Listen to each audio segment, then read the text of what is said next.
If you are a fan of hack and slash, action-adventure, or beat-em-up video games, you are most likely familiar with popular and well-known titles such as God of War, Devil May Cry, Bayonetta, Prince of Persia, and others.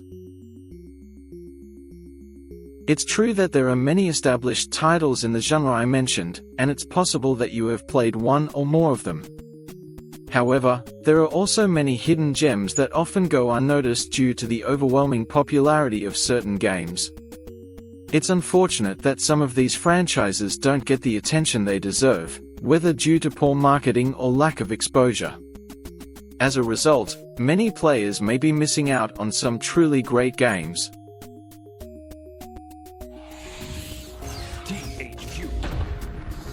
THQ is a game publisher known for its diverse library of games across different platforms and genres.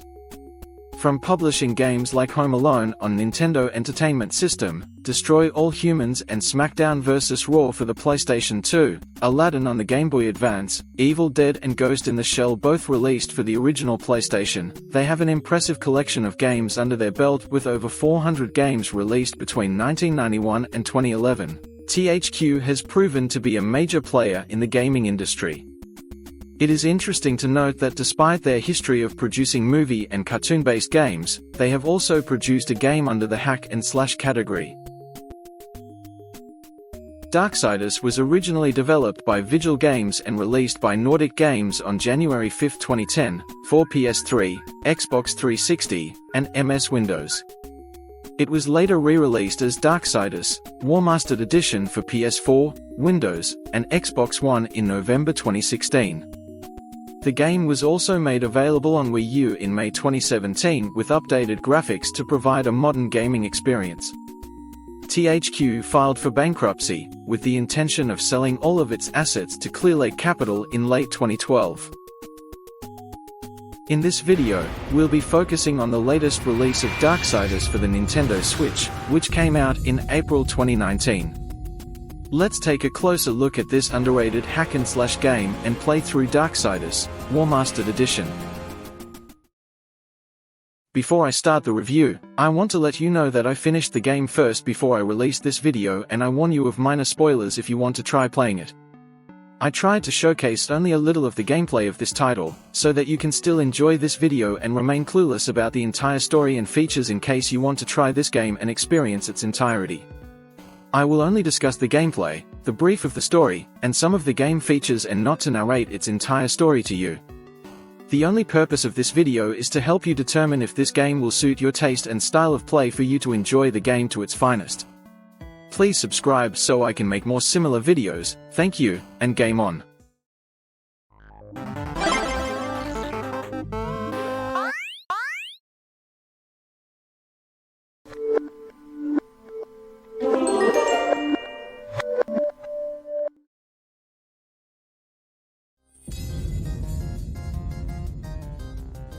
I have not had the opportunity to experience the original version, so I am unable to pinpoint exact differences between the original and the remastered version.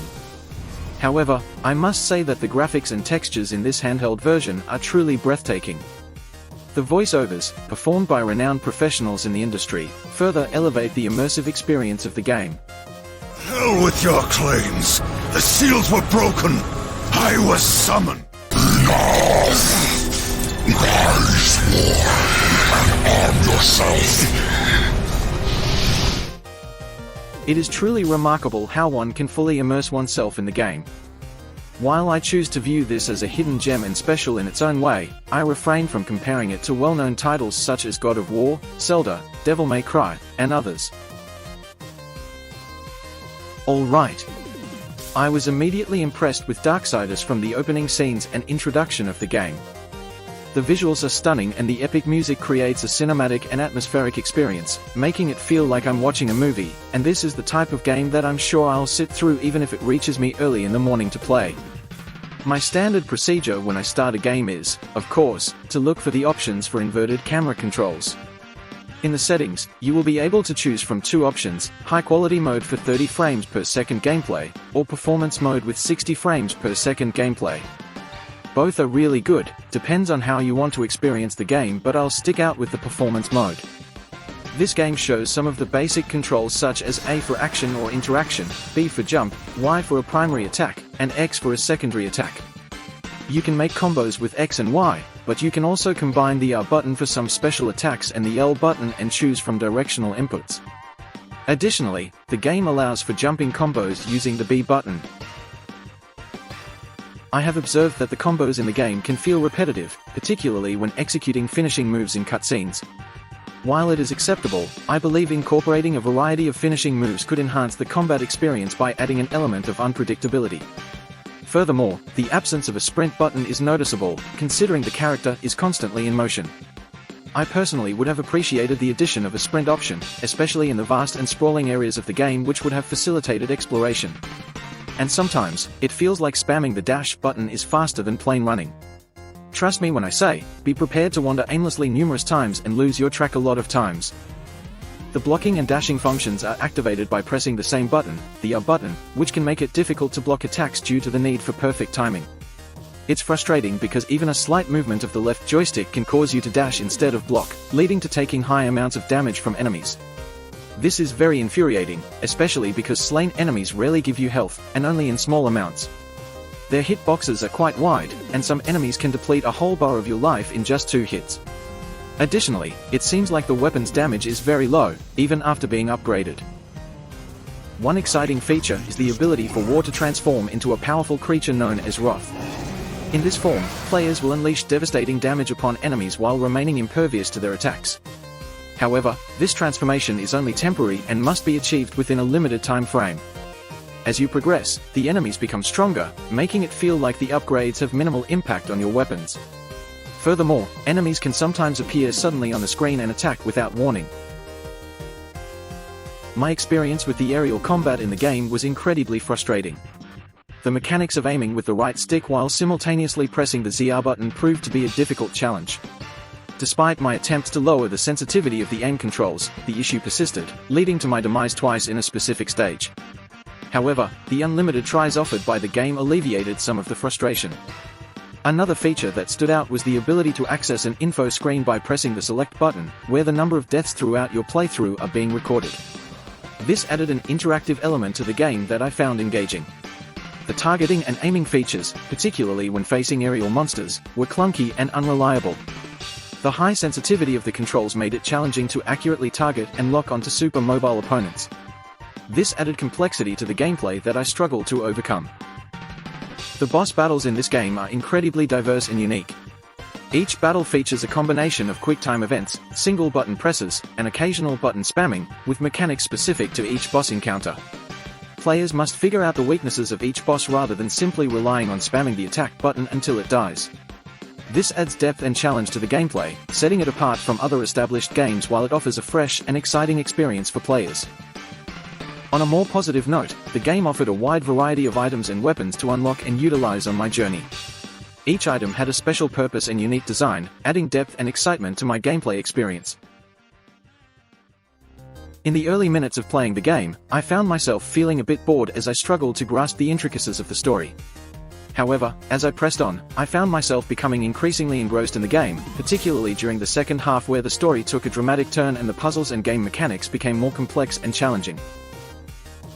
Despite my initial reservations, I found the puzzles and mechanics in the first half of the game to be enjoyable, even if they were a bit more straightforward. The gradual increase in difficulty throughout the game kept me engaged and eager to see what would come next.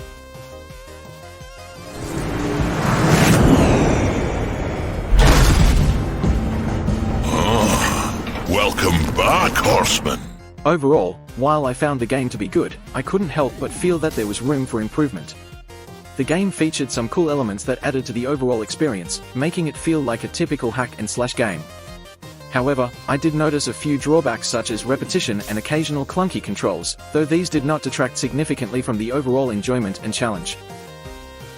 In conclusion, despite its flaws, I still found the game to be a great experience that offered a good balance of storytelling, challenging puzzles, and engaging platforming gameplay. With a few tweaks here and there, it could potentially elevate the overall experience to an even higher level. The eternal battle between heaven and hell has been ongoing for centuries. Eventually, a truce was declared with the creation of the Seven Seals, giving humanity hope for peace.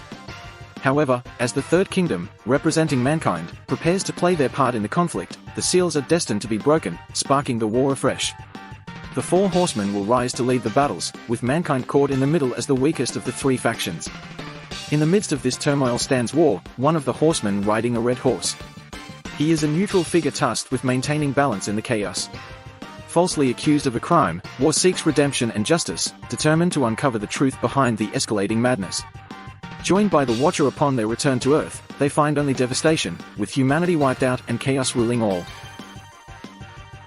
Then he encounters Samael, a formidable demon who is a sworn enemy of the Destroyer.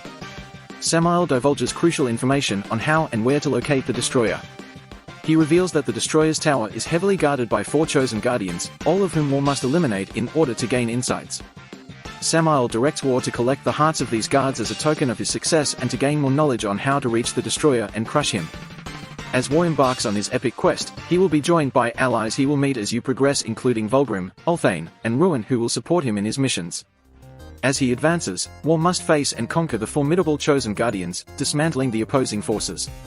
Only after overcoming these challenges can he confront the ultimate adversary, Straga, the most formidable of the chosen guardians, the one who defeated him in the earlier part of the game. Through these trials, War will uncover more clues about the true identity of the Destroyer, who he really is, and what are his intentions. The game promises a gripping narrative that will captivate players as they uncover mysteries and seek answers to the enigmatic questions posed by the story.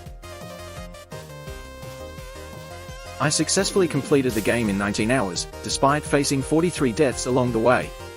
I found it to be an enjoyable experience overall, though there is room for improvement. I give the game a rating of 75 out of 100, making it the 84th game I've completed. The intense and memorable experience has me eager to dive into the next installment, Darksiders 2. In conclusion, I highly recommend this game to action and adventure enthusiasts, as well as hack and slash fans. Give it a try and immerse yourself fully in the game without comparing it to others. You'll discover its unique charm and truly appreciate its full potential for enjoyment. Are you still planning to play this game, or have you already played Darksiders? If yes, what are your thoughts? Do you want me to play and review the next one in the series, Darksiders 2, the Definitive Edition? Feel free to share your opinion in the comments. I would appreciate it if you could subscribe, share, and like this video to support a small content creator like me in making more videos. This is me, Wicked Weirdo, an aspiring YouTuber from the Philippines signing off, and I hope you all are having a good one.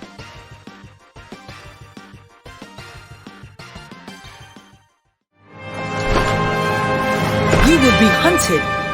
The White City for certain. The Council, and there will be others. You would rage this war alone? No. Not alone.